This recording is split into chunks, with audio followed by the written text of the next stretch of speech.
사랑하는 성도님들 안녕하셨습니까? 오늘 드디어 2026년 1월 1일 새해를 맞이하게 되었습니다.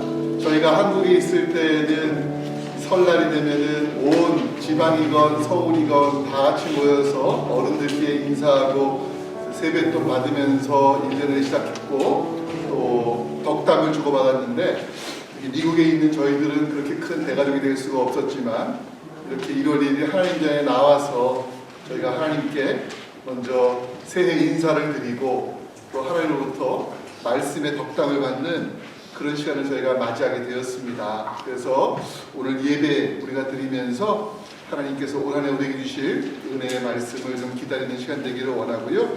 먼저 우리 시간 예배하기 전에 같이 한번 새해 인사 수업 나눴으면 좋겠습니다. 우리 다 함께 일어나셔가지고 우리 새해 복 많이 받으세요. 해피 뉴 이어 함께 인사하겠습니다. 새해 복 많이 받으세요. 해피 뉴 이어. 하나님의 은혜와 복이 올 한 해 가득하기를 주의 이름으로 축복합니다.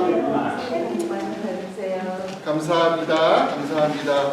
우리 잠시 앉으셔서 우리 하나님께서 우리를 부르시는 말씀을 통해서 우리가 함께 예배로 나아가려고 합니다. 이사야서 41장 10절의 말씀으로 하나님께서 우리를 부르십니다. 보라, 주 여호와께서 장차 강한 자로 임하실 것이요 그가 친히 그의 팔로 다스리실 것이라. 보라, 상급이 그에게 있고 보응이 그 앞에 있으리로다. 두려워하지 말라, 내가 너와 함께함이라. 놀라지 말라, 나는 내 하나님이 됨이라. 내가 너를 굳세게 하리라. 참으로 너를 도와주리라. 참으로 나의 의로운 오른손으로 너를 붙들리라. 아멘. 하나님 감사합니다. 오늘 이렇게 첫날 새해 아침에 우리 모두를 불러 하나님께 예배하며 오늘 새로운 한 해를 시작하게 하시니 참으로 감사를 드립니다. 아버지 하나님, 우리가 예배드리는 마음으로 올 한 해를 보내게 하시고 하나님의 은혜와 복이 서로에게 가득하기를 항상 기도하는 그러한 교회, 성도, 가정, 일터 될 수 있도록 주님 도와주시옵소서. 우리 예배 주님께서 기뻐 받으실 줄 믿고 예수님의 이름으로 기도하옵나이다. 아멘. 우리 다 함께 일어나셔서 찬양합니다.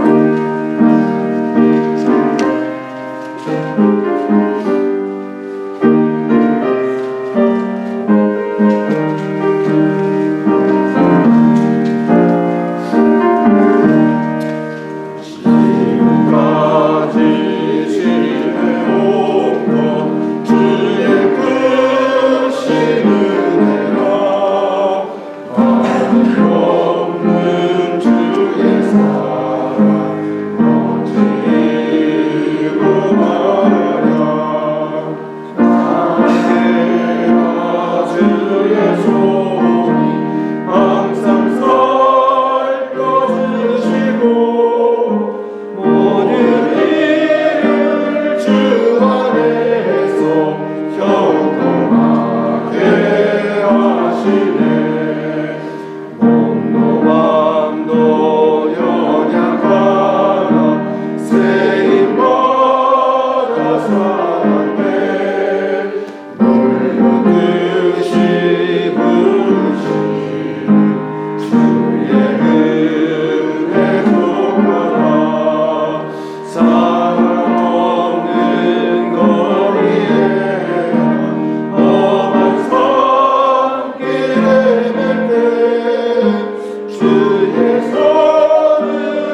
한번 같이 교독하도록 하겠습니다.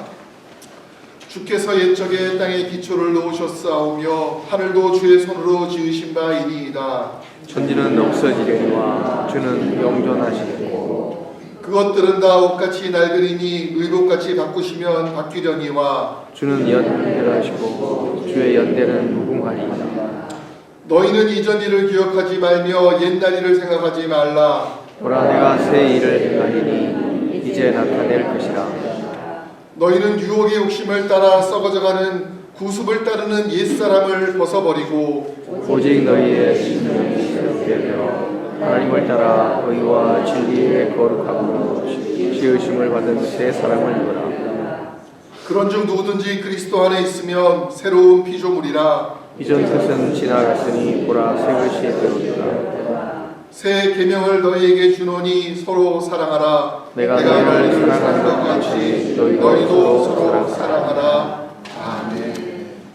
전능하사 천지를 만드신 하나님 아버지를 내가 믿사오며 그 외아들 우리 주 예수 그리스도를 믿사오니 이는 성령으로 잉태하사 동정녀 마리아에게 나시고 본디오 빌라도에게 고난을 받으사 십자가에 못 박혀 죽으시고 장사한 지 사흘 만에 죽은 자 가운데서 다시 살아나시며 하늘에 오르사 전능하신 하나님 우편에 앉아 계시다가 저희로서 산자와 죽은 자를 심판하러 오시리라. 성령을 믿사오며 거룩한 공회와 성도가 서로 교통하는 것과 죄를 사하여 주시는 것과 몸이 다시 사는 것과 영원히 사는 것을 믿사옵나이다. 아멘. 다 앉으셔서 찬양합니다.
다 찾으셨지요? 우리 같이 한번 기도합니다.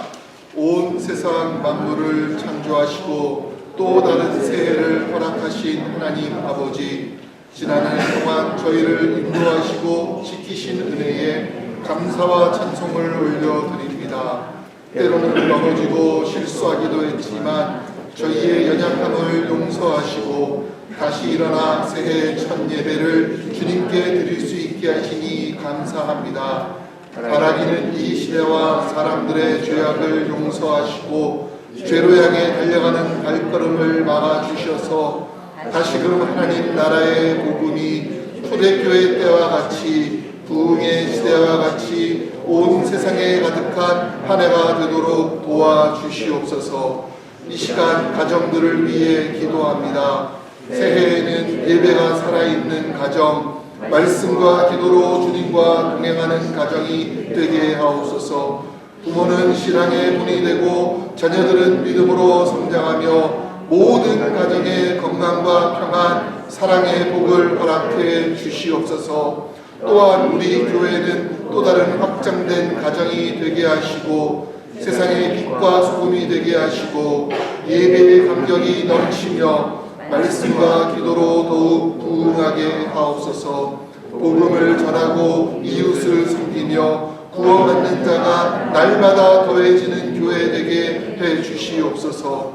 우리가 살고 있는 미국과 우리의 조국 한국에 주님의 사랑과 공의가 강같이 흐르게 하시고 모든 위정자들이 하나님을 두려워하며 정직하게 일하게 하시며 분열을 극복하고 소외된 자들을 돌보며 모든 영역에서 하나님의 정의가 실현되게 도와주시옵소서. 이 어두운 세대를 밝히는 도구로 귀한 선교사님들을 사용하심에 감사드립니다. 열방의 모든 선교사들을 기억하시고 잃어버린 영혼들이 주님께 돌아오는 사역 가운데 하나님의 역사 나타내 주시옵소서. 사랑하는 주님, 이제 새해를 믿음의 예배로 시작하게 하심에 감사드립니다. 한 해가 끝나는 날까지 주님과 동행하며 찬양하며 좁은 길 가는 삶을 살게 하여 주시옵소서. 그리고 우리를 통하여 우리를 아는 모든 이들에게 주님의 영광 드러나게 인도해 주시옵소서. 예수님의 이름으로 기도합니다. 아멘. 우리 시간 오늘 우리에게 주시는 하나님의 말씀 읽겠습니다. 역대상 4장 9절과 10절의 말씀입니다. 구약성경 614쪽에 있습니다. 614쪽 역대상 4장 9절과 10절입니다. 우리 이 말씀을 같이 한번 읽도록 하겠습니다. 새해 주시는 하나님의 말씀으로 생각하시면서 같이 읽겠습니다. 야베스는 그의 형제보다 귀중한 자라. 그의 어머니가 이름하여 이르되 야베스라 하였으니 이는 내가 수고로 낳았다 함이었더라. 야베스가 이스라엘 하나님께 아뢰어 이르되 주께서 내게 복을 주시려거든 나의 지역을 넓히시고 주의 손으로 나를 도우사 나라 환난을 벗어나 내게 근심이 없게 하옵소서 하였더니 하나님이 그가 구하는 것을 허락하셨더라. 아멘. God is good all the time. 그 하나님이 우리와 함께 하십니다. 아멘. 새해 복 많이 받으십시오. 우리 성도님들 모두 올 한 해 하나님께서 주시는 복과 은혜가 가득하시기를 간구합니다. 이렇게 오늘 설날 저희가 첫 예배를 드리게 되어서 무척이나 감회가 새롭습니다. 사실 제가 우리 교회 부임하기 전에는 이렇게 설날 예배 드렸다고 했었는데 또 제가 부임하면서 우리가 기왕이면은 무근해를 보내고 새해를 맞자는 의미로 송구영신 예배를 그동안 드려왔습니다. 만약에 우리가 새로운 성전으로 이사오지 않았다면 어쩌면 저희가 지금도 송구영신 예배를 드렸을 겁니다. 그러나 이제 여건이 우리에게 새해 예배를 드리도록 인도하신 것 같아요. 하지만 또 여기에도 또 큰 의미가 있지 않겠나 그런 생각을 하면서 오늘 예배를 준비하고 말씀을 준비해 보았습니다. 오늘 그 하나님의 복이 흘러넘치는 첫날 되기를 원합니다. 이렇게 우리나라 사람들은 새해가 되면은 서로 새해 복 많이 받으세요 이렇게 인사를 하지요. 덕담입니다. 근데 미국에서는 뭐라고 인사하는가 봤더니만 그냥 간단해요. 해피 뉴 이어 그럽니다. 행복한 한 해 되세요. 뭐 그런 의미겠죠. 그런 의미에 본다면 우리 한국 인사가 훨씬 더 좋은 것 같아요. 서로에게 블레싱하고 있지 않습니까? 서로를 축복하고 있고, 그래서 이러한 모습들이 참 좋다 그런 생각하면서 제가 예전에 시골에 살았던 때가 있었습니다. 어떤 분들은 제가 서울 사람이 착각하는데 시골에 많이 살았습니다. 근데 시골에 가면은요, 그 은근히 복자가 참 많이 발견이 돼요. 대문에 딱 들어가면은 대문 앞에 딱 복자가 이렇게 딱 써 있고요. 그 다음에 기둥에도 이렇게 복에 관련된 이야기들이 써 있고요. 그 다음에 또 베개에도 또 이불에도 까는 요에도 심지어 숟가락에도 젓가락에도 복자가 엄청 많이 보여요. 그러니까 우리 한국 사람들은 딱 누가 봐도 알 수 있어요. 우리 한국 사람들은 복 좋아하는 민족이로구나. 그러니까 새해 첫 인사가 행복하세요가 아니고 복 받으세요라고 하는 것이 어쩌면 너무나 당연하다 하는 생각을 합니다. 그러면서 어떤 생각이 드는가 하면 내가 참 성경적이다. 성경적이다. 왜 성경적이냐라고 할 때 하나님께서는 우리에게 복 주실 수 있는 분이시고 또 하나님은 우리에게 복 받기를 원하시는 분이시기 때문입니다. 사실 하나님께서는 우리가 복 받기를 원하는 것보다 훨씬 더 우리에게 복 주기 원하시는 분이십니다. 모세가 신명기 1장 11절에 이렇게 말합니다. 너희 조상의 하나님 여호와께서 너희를 현재보다 1000배나 많게 하시며 너희에게 허락하신 것 같이 너희에게 복 주시기를 원하노라. 그렇게 얘기해요. 하나님께서 그 당시에 나라의 복은 인구수였습니다. 인구가 많아야 됩니다. 하나님께서 이스라엘 사람들에게 너희가 지금보다 훨씬 더 많은 복을 얻게 될 것이라고 말씀하셨고요. 또 베드로 사도도 사도행전 3장 26절에 보니까 하나님이 그 종을 세워 복 주시려고 너희를 먼저 보내사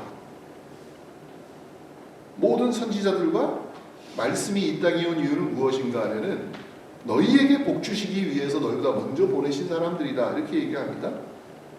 또 예수님께서는 마태복음 5장에 산상수훈 가운데서 제일 첫 번째 하셨던 선포가 무엇입니까? 팔복이에요. 복 있는 사람들은 이렇습니다. 복 받을지어다 하면서 예수님께서 팔복을 선포하십니다. 그래서 우리가 새해 첫날 서로에게 복 받으십시오라고 인사하는 것은 좋은 일을 넘어서 성경적인 일이다 라고 생각을 합니다. 다만 새해 첫날만 서로에게 복 받으라고 인사하지 말고 1년 내내 서로에게 하나님의 복이 임하기를 원합니다. 축복해 주시고 간구하는 그런 교회와 성도님 되시기를 주의 이름으로 축복합니다. 근데 우리가 이런 복이라는 단어를 사용할 때에 우리가 용어와 의미를 좀 통일할 필요가 있습니다. 왜냐하면 이 복에 대한 개념과 생각이 사실 각 사람마다 다 달라요. 어떤 사람들은 돈 많이 버는 것을 복이라고 생각합니다. 어떤 사람들은 그저 건강하게 사는 것만 해도 복이라고 생각합니다. 어떤 사람들은 하나님이 복 받았으니까 필요 없다고 생각합니다. 또 어떤 사람들은 모든 것들을 다 가져야지 복이라고 생각을 합니다. 그래서 복에 대한 개념이 달라요. 그러나 여러분 정말 중요한 것이 뭘까 생각할 때 우리가 원하는 복이 아니라 하나님이 원하시는 복이 무엇인가를 알고 구하는 것이 더 중요하다 하는 생각을 합니다.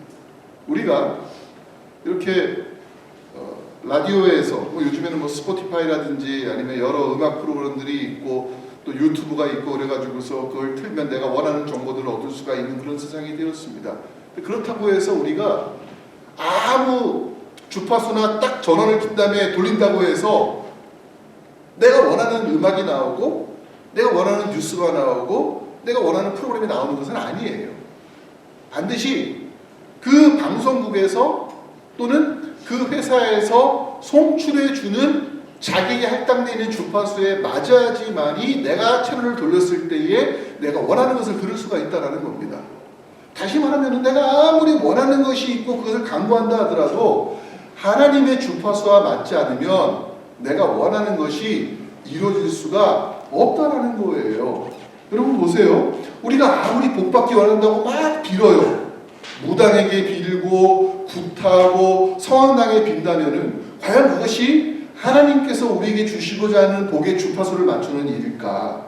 내가 아무리 개발세발 무당에 쓴 부적을 막 몸에다가 잔뜩 달고 다닌다고 해도 그것이 과연 하나님이 주시는 복과 관련이 있을까? 그런 생각을 우리가 할 수가 있습니다. 그래서 우리는 오늘 새해를 맞이하면서 새해 복 많이 받으십시오 서로에게 인사하면서도 과연 우리가 하나님과 어떤 주파수를 맞춰야지만이 하나님 주시는 복의 사람이 될 수 있을까? 그러한 마음을 저희가 갖기를 원합니다. 그래서 오늘 새해 첫날 예배를 드리면서 우리는 야베스라는 사람이 한 기도를 다시 한번 생각해 보려고 합니다. 왜냐하면 야베스가 뭐라고 이야기합니까? 내게 복을 주시려거든 이렇게 얘기해요. 야베스는 어떤 사람인가 하면 복받기 원하는 사람이었습니다. 그런데 오늘 읽은 본문의 말씀을 보니까 하나님이 그가 구하는 것을 허락하셨도다 이렇게 말해요. 다시 말하면 야베스가 하나님께 복을 구했는데 하나님께서 그 기도를 들으시고 그가 원하는 복을 이루어 주셨다는 겁니다. 저는 이 은혜가 저와 우리 모든 성도님들 우리 교회에 임하기를 주의 이름으로 축복합니다. 자, 근데 제가 이 말씀을 딱 읽을 때에 좀 거슬렸던 부분이 있었습니다. 그게 뭔가 하면은 야베스가 하나님께 뭐라고 간구합니까? 내게 복을 주시려거든 이렇게 말해요. 아니 복을 달라고 하지 말이야. 왜 주시려거든. 여러분 좀 기분 나쁘지 않으세요? 어떤 사람한테 나 그거 줄래? 그거 주려면 주고 말려면 말아. 이럴 때 여러분 어떤 생각이 드세요? 이 사람 나한테 달라는 거야 말라는 거야 필요 없다는 거야 필요 있다는 거야 헷갈리잖아요. 복을 주시려거든 이 말이 하나님 나한테 복을 주시려면 주시고 주지 않으시려면 주지 마십시오라고 들린다는 거예요. 또 어떤 의미에서는 주시려거든 그러니까 주시려나? 이런 의심이 아닌가 생각이 듭니다. 근데 여러분 이게 한글 성경에 이렇게 되어 있지만 제가 히브리 성경으로 찾아봤습니다. 근데 이 말이 미완성 PL 동사형으로 사용됐다라는 걸 알았어요. 이 말은 뭐 알 필요가 없습니다. 영어 성경으로 보니까는 would라고 되어 있어요. you would 이렇게 씁니다. 근데 이 말이 사전을 찾아보니까 얘가 여러 가지 의미가 있는데 세 가지 의미를 가질 수가 있어요. 첫 번째는 뭐냐? 복을 주시려거든 이 말은 주든지 말든지 주실 수 있는지 이런 뜻이 아니라 사실은 복을 주실 수 있는 대상은 하나님밖에 없습니다라고 하는 고백이라는 것이죠. 2인칭 PL이라는 것은 주권자가 하나님이라는 뜻이에요. 나에게 복을 주실 수 있는 분은 누구밖에 없다? 하나님밖에 없다. 이 고백이에요. 두 번째는 첫 번째는 하나님의 주권을 인정한다는 것이고 두 번째는요. 주든지 말든지가 아니라 우드라는 표현은 강력한 소망을 의미합니다. 정말 나에게 필요합니다. 나에게 이 복 주셔야 됩니다라고 하는 강력한 희망을 의미하는 거예요. 세 번째로는 이것이 미완용어로 쓰였습니다.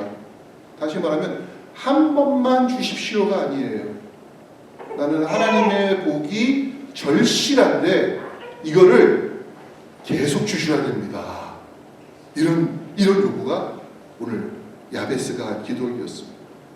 그리고 그 결과로 하나님께서 그 기도를 들으셨고 그가 구하는 것을 허락해 주셨다라는 것을 우리가 알게 됩니다. 다시 말하면 그의 기도는 우리가 해야 되는 기도가 무엇인지를 알게 합니다. 하나님과 주파수를 맞출 수 있는 기도가 어떤 것인지를 알게 하고 우리에게 기도의 베이스가 무엇인지를 깨닫게 합니다. 다시 말해서 이 야베스의 기도를 마치 주문과 같이 똑같이 암송하고 뭐 어떤 사람들은 야베스의 기도를 뭐 매일 하루에 막 100번씩 막 해라 이렇게 얘기하는데 그거는 야베스의 기도를 주문처럼 쓰는 것밖에는 안 됩니다. 야베스의 기도는 우리에게 우리가 어떻게 기도해야 될지를 보여주는 일종의 베이스와 같은 거예요.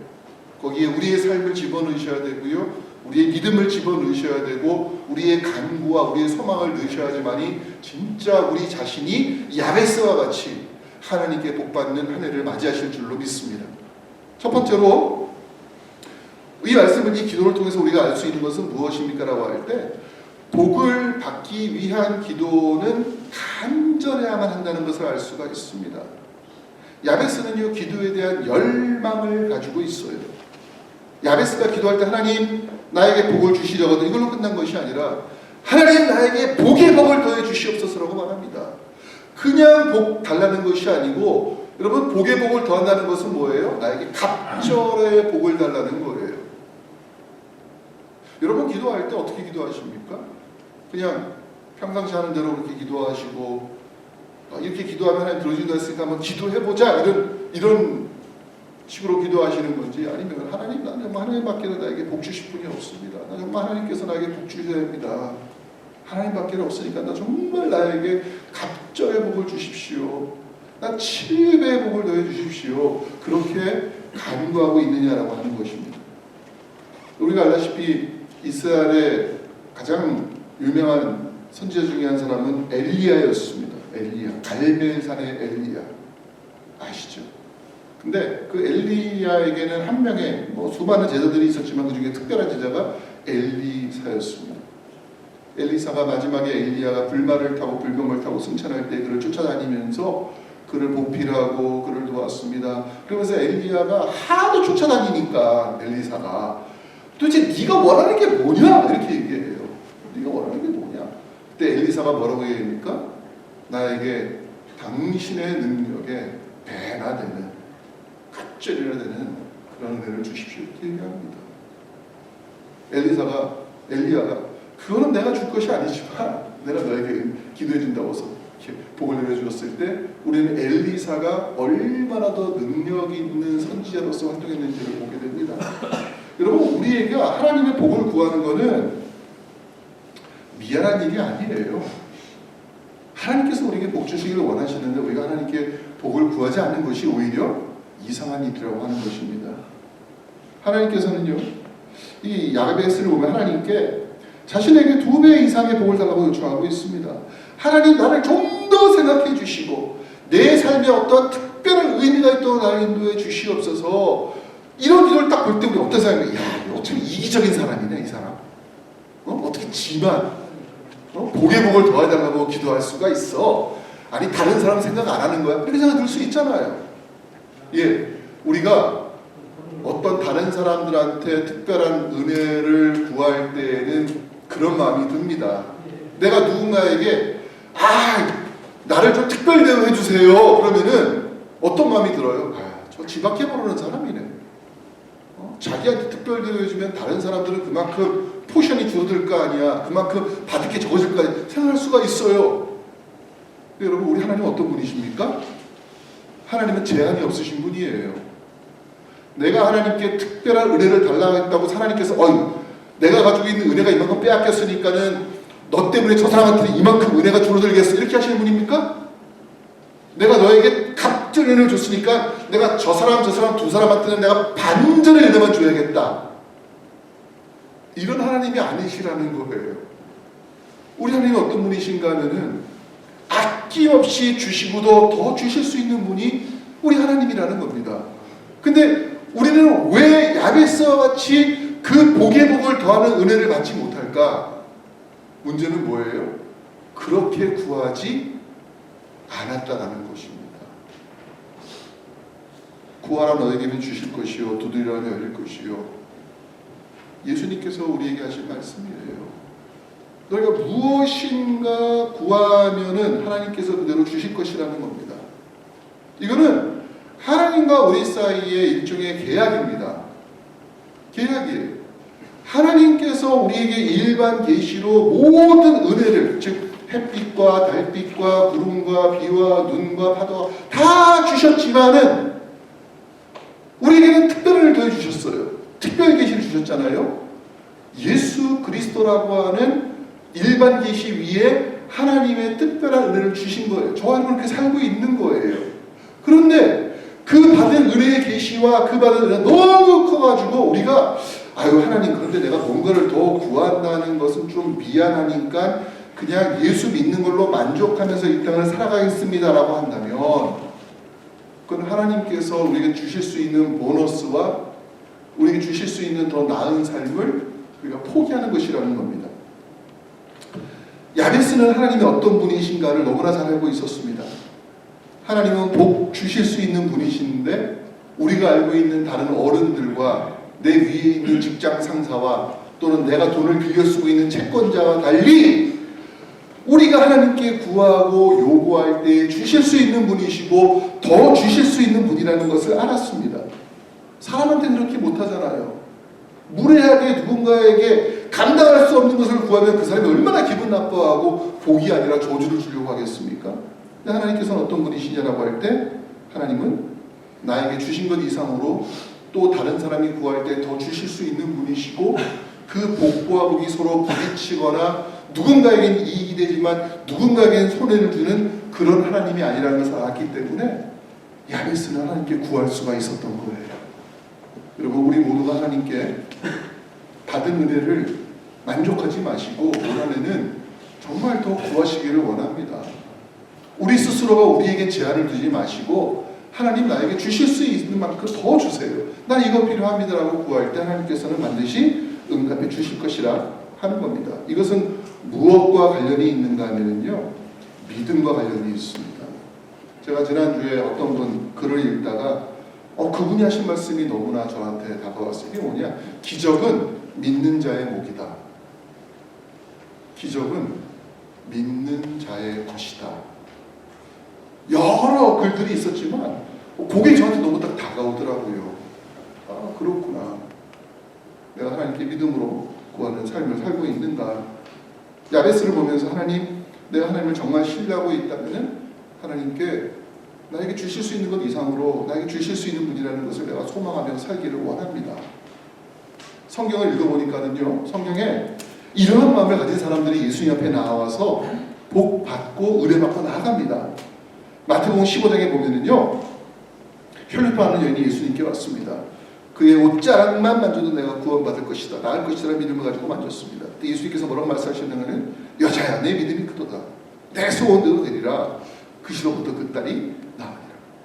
빌립보서 2장 13절에 보니까 너희 안에 행하시는 이는 하나님이시니 자기의 기쁘신 뜻을 위하여 너희로 소원을 두고 행하게 하신다. 그렇게 말합니다. 우리 안에 행하시는 하나님이 누구의 기쁜 뜻을 위해서? 하나님의 기쁜 뜻을 위해서 그렇게 행하신다라고 말하는 거예요. 저는 우리가 기도할 때에 일반적인 기도와 강도를 넘어서 하나님, 야베스와 같이 주님 내게 복을 더해 주시옵소서. 그것도 하나님의 주권에 속한 거기 때문에 하나님의 것입니다. 그러나 나는, 나에게 주어진 자유는 무엇인가 하면 나는 그래도 간구할 수 있는 자유가 있지 않습니까? 근데 그 특권과 그 권한을 놓치지 않게 해주시옵소서. 우리가 그렇게 기도하기를 원합니다. 두 번째로 우리가 생각할 수 있는 것은 무엇입니까? 야베스는요, 고난 중에서도 성장하고자 하는 믿음이 있었다는 거예요. 저는 이것이 하나님께 복받는 비결 이유가 되었다고 생각을 합니다. 왜요? 야베스라는 이름이, 이제는 뭐 많은 분들이 옛날에 브루스 윌킨스가 쓴 야베스의 기도라는 책을 읽어보셔서 알겠지만은, 브루스 윌킨스가 했던 아주 중요한 이 야베스의 기도에 대한 통찰력 가운데 하나는, 아무도 그 당시 전까지는 야베스의 이름에 대해서 신경 안 썼는데 그가 그거를 잘 연구했다라는 거예요. 야베스라고 하는 그 이름의 뜻이 무엇입니까? 야베스라는 이름의 뜻은 고통이라는 뜻입니다. 슬픔, 고난, 이런 의미를 가지고 있어요. 사람들이 야베스를 부를 때 뭐라고 부르는 거예요? 야 고통아, 야 슬픔아, 야 이 비참아, 이렇게 부르는 거예요. 누가 자기 자녀한테 그렇게 이름 짓겠어요? 기업에 좋은 이름을 지으려고 하지. 근데 보면은요, 이스라엘의 전통 가운데에 부모가 지은 이름이 그대로 그 이름이 되는 경우가 있더라고요. 대표적인 케이스가 무엇입니까? 베냐민이에요. 베냐민은 하마터면 베논이라고 부를 뻔했어요. 베냐민의 뜻은 무엇인가 하면 오른손의 아들이라는 뜻입니다. 그런데 베논이라는 말은 무슨 뜻인가 하면요, 슬픔의 아들이라는 뜻이에요. 왜 그 이름을 갖게 되는가 하면요, 좀 슬픈 이야기입니다. 야곱이 제일 자신이 사랑하는 아내였던 라헬이 베냐민을 낳을 때 죽게 되었습니다. 라헬이 자기가 낳은 아들을 제대로 안아보지 못하면서 죽을 때에 그가 너무 슬퍼하면서 그 이름을 베논이라고 정한 거예요. 그런데 야곱이 그 말을 듣고 이름을 바꿔버립니다. 왜냐하면 그 당시에는 남자가 여성들의 기도에 대해서, 서원에 대해서 통제할 수 있는 권한이 있었기 때문이에요. 만약에 그런 권한이 없었다면 어쩌면 베냐민의 이름은 베논이로 살아갔을 거예요. 근데 야곱이 바꿉니다. 아니야 여보, 당신이 지금 가더라도 이 아이는 나의 오른손과 같이 그렇게 이 땅을 살아갈 거야. 얘는 베냐민이야. 이름을 지어준 거예요. 근데 안타깝게도 야베스는 그런 기회를 갖지 못했습니다. 오늘 본문에 보면 뭐라고 얘기하는가 하면요, 9절에 그 어머니가 이름하여 이르되 야베스라 하였으니 이는 내가 수고로이 낳았다 함이었더라. 어떤 의미인지는 우리가 알 수가 없어요. 출산 과정 가운데 너무 힘들어서 고통스러웠기 때문에 아이고 이놈 자식은 나한테 고통이야 이렇게 이름 줬는지는 모르겠고, 어쩌면 그 아이를 낳을 때 정말 집안 사정이 안 좋고 되는 일이 없었고 정말 정신적으로 힘들었기 때문에 그런 이름을 줬는지는 알 수가 없습니다. 근데 그 아이는 고통이라는 이름을 갖고 태어난 겁니다. 고난을 갖고 태어난 거예요. 여러분 보세요. 9장 9절 첫 번째 뭐라고 되어 있습니까? 야베스는 그의 형제보다 어떤 자라고요? 귀중한 자라는 겁니다. 시작은 고난이었지만 그의 나중은 뭐가 되었습니까? 존귀한 자가 되었다라는 것입니다. 참 이것이 얼마나 우리 그리스도인의 모습과 일치하는지 모르겠습니다. 죄 가운데 태어났습니다. 죄된 삶을 살았습니다. 그러나 우리의 나중은 예수 그리스도를 통해서 주어지는 존귀와 영광으로 나아가는 거예요. 그런 의미에서 본다면 야베스가 바로 우리 각자의 모습인 줄로 믿습니다. 근데 이렇게 살기 위해서 야베스가 어떻게 복을 받았는가라고 할 때 그는 비록 매우 불리하고 매우 어려운 조건 가운데 살아갔음에도 불구하고 오늘 기도를 보세요. 야베스가 어떻게 기도하고 있는지. 나의 지역을 넓히시고 나로 환난을 벗어나 근심 없게 하옵소서라고 말해요. 야베스의 현실 인식은 분명합니다. 내가 이 땅 가운데 복 받기 위해서는 그 당시는 땅이 뭐예요? 복의 근거였습니다. 하나님 나의 영역을 넓혀 주시옵소서. 황무지와 같은 광야, 사막과 같은 이스라엘 땅을 보면서 하나님 나에게 저 땅을 주시고 나의 지경이 넓혀나게 하셔서 내가 하나님께 복받은 사람인 것을 알게 해 주시옵소서. 여러분 우리가 기도할 때 우리가 땅 달라고 기도하는 뜻이 아니에요. 하나님 내가 돈 많이 벌기라고 기도하는 것이 아닙니다. 하나님 내가 속해 있는 그 영역 가운데의 영적인 영역, 기도의 영역, 나의 삶의 성실함의 영역, 나의 관계의 영역, 또 내가 수고해서 얻은 것을 가지고 더 나눌 수 있을 만큼의 여유 있는 삶, 하나님 이를 통해서 하나님께 영광 돌릴 수 있도록 도와주시옵소서. 자신의 현실을 인식하고 야베스는 자기에게 맞는 기도를 한 겁니다. 덮어놓고 야베스 기도를 따라하는 것이 아니에요. 하나님 내 삶에 있어서 나의 믿음의 영역이 넓어지기를 원합니다. 올 한해 나의 기도의 영역이 넓어지기를 원합니다. 하나님 내가 일하고 있는 이 부분에 있어서 그냥 막연히 그냥 감나무 밑에서 감 떨어지게 되면서 입 벌리지 않게 하시고 내가 이 영역 가운데서 이 분야 가운데서 최고를 얻을 수 있도록 하나님 내가 이 일을 위해서 달려가겠으니까 하나님 나를 도와주시옵소서. 성실하게 일하고 최선을 다해 일하고 자신의 현실의 인식을 알고 있는 야베스가 이런 기도를 드릴 수가 있는 거예요. 나로 환난을 벗어나. 그의 이름이 고통이었어요. 고난이었어요. 이 기도할 때에도 야베스는 어떤 삶을 살았다는 겁니까? 여전히 어려운 삶을 살고 있었다는 것을 눈치챌 수가 있습니다. 근데 뭐라고 말해요? 근심 없게 앞서서. 그 결과가 무엇입니까? 존귀한 자가 되었다라는 겁니다. 이것은 우리에게 하나님께 기도할 때 우리의 삶의 태도가 무엇인지를 보여줍니다. 여러분들 우리가 하나님께 복받기를 원하고 첫 번째 원칙이 무엇입니까? 열정적으로 기도하라고 했어요. 근데 두 번째 원칙은 무엇입니까? 하나님의 뜻에 맞게 기도하는 겁니다. 내 삶 가운데 과도한 욕심 부리지 않고 그런 하나님 주실 수 있는 것을 바라면서 내가 최선을 다하고 성실하고 그 선을 위해서 나아갈 때 하나님께서 복을 주신다. 적어도 포기하지 않는 행동을 해야 된다는 겁니다. 세상에서는요 그냥 첫 번째 원칙만 따져요. 나에게 복의 복을 더하시고 두 번째 원칙을 따지지 않습니다. 내가 그 복을 받기 위해서 어떠한 삶을 살아야 되는지를 따지지 않아요. 무당한테 가서 점치죠. 점쟁이한테 점칩니다. 점쟁이가 점치러 올 때에 내 모든 생년월일과 뭐 다 보면서 뭐 어쩌고저쩌고 얘기하고 막 말해요. 그러면서 근데 당신은 이렇게 복 받기를 원하는데 당신은 복 받을 만한 삶을 사셨습니까? 안 물어봐요. 당신이 복 받기 위해서 어떤 좋은 일을 하셨습니까? 안 물어봐요. 하나님은 물어보십니다. 하나님은 우리에게 너 복 받기를 원하느냐?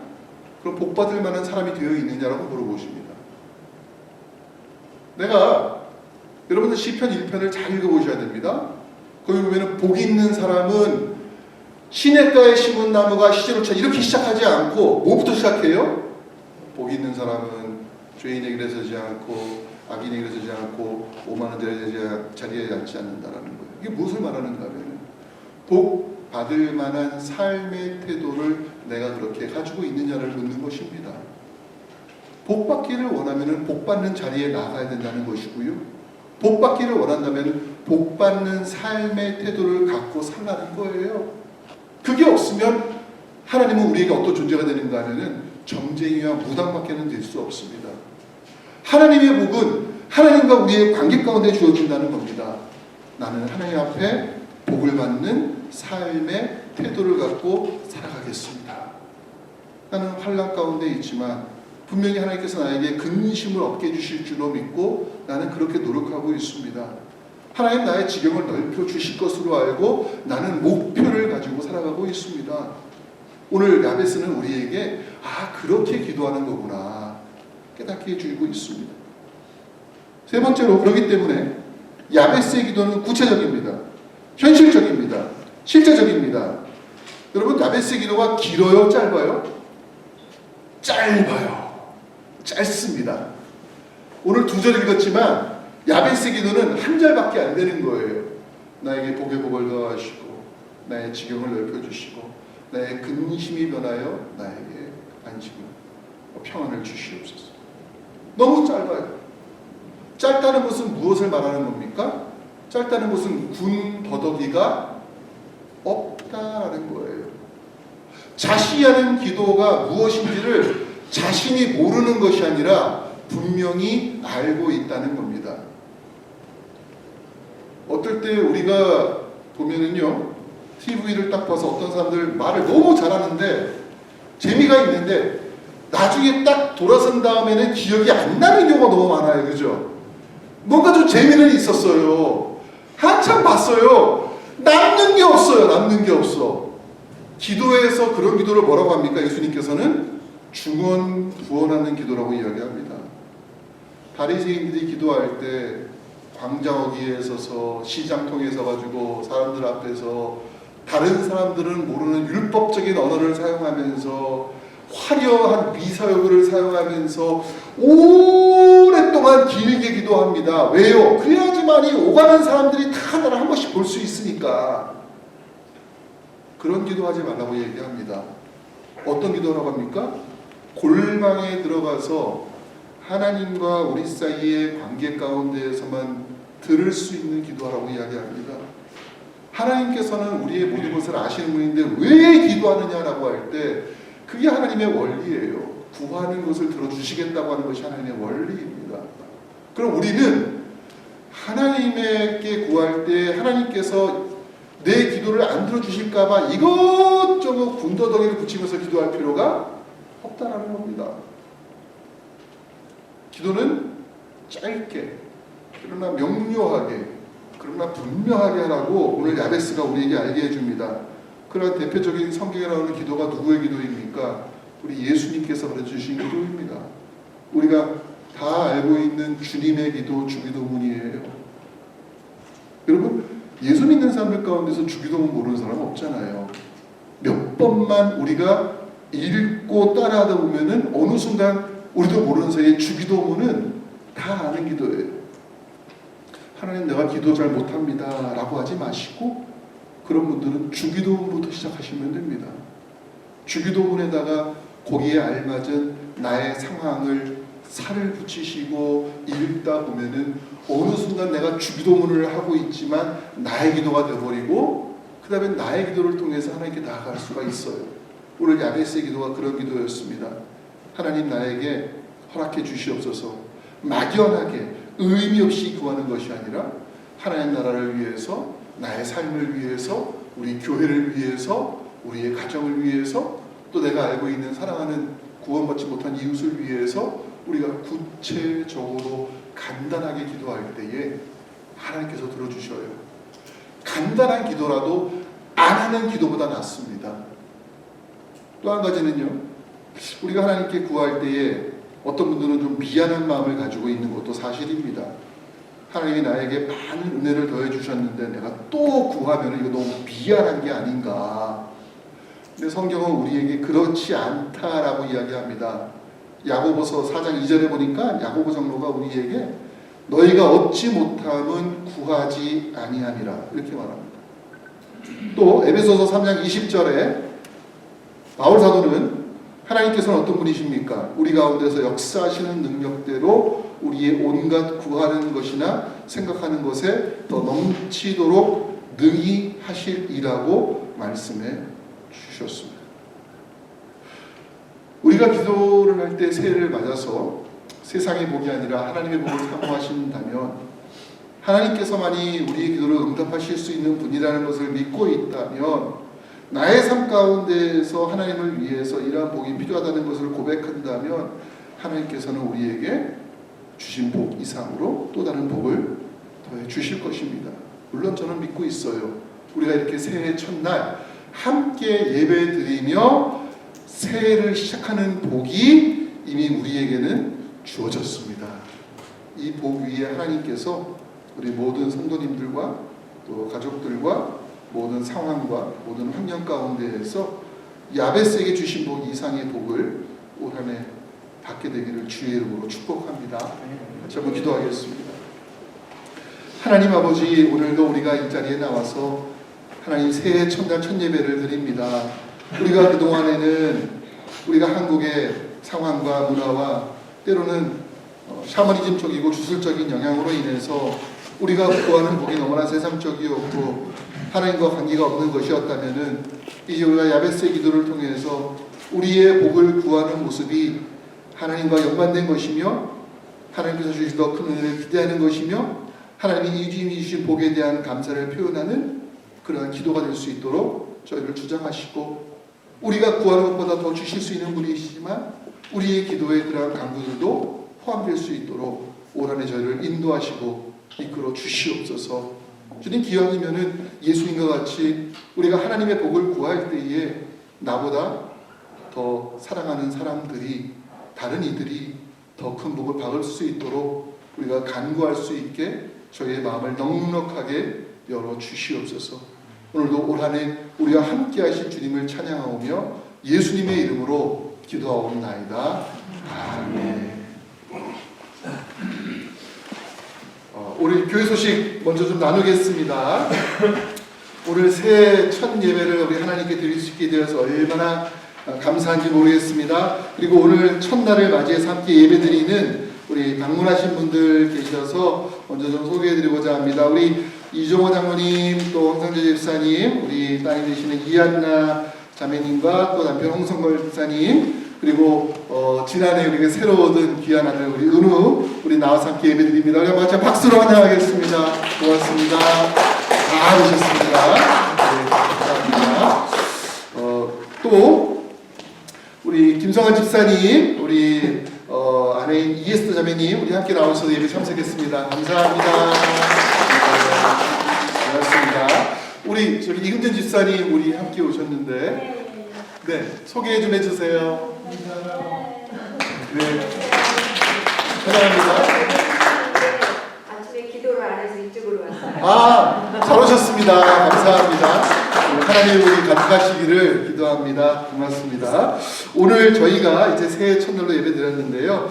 이렇게 서로 복 빌어주는 모습들이 올 한 해 우리한테 가득하기를 원합니다. 우리가 복을 빌어준 만큼 그 복은 반드시 우리에게로 돌아옵니다. 꼭 그 원리를 기억하시고 올 한 해 생활하기를 부탁드리겠고요.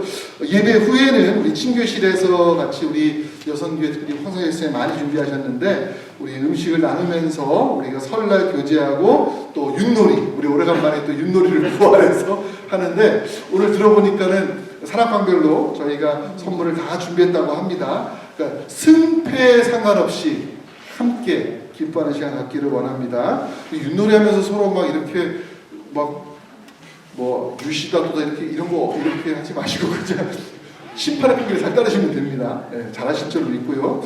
이번 주일은 저희가 신년 예배로 드립니다. 예배 후에 친교실에서 새해 첫 사랑방 모임을 저희가 갖도록 하겠습니다. 우리 다 일어나셔서 우리 폐회 찬송 같이 합니다.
지금은 우리 주 예수 그리스도의 크신 은혜와 하나님 아버지의 지극히 크고 높은 사랑과 성령님의 인도하심이 새해 첫날 먼저 하나님 앞에 나와 예배하며 올 한 해를 시작하기로 결심한 예배하는 모든 귀한 믿음의 성도님들과 그 가정과 자녀손들과 그 생업 위에 특별히 이렇게 첫날 첫 예배로 하나님께 영광 돌린 우리 은우와 그 모든 가족들 위에 지금부터 영원토록 함께 하시기를 간절히 축원하옵나이다. 아멘.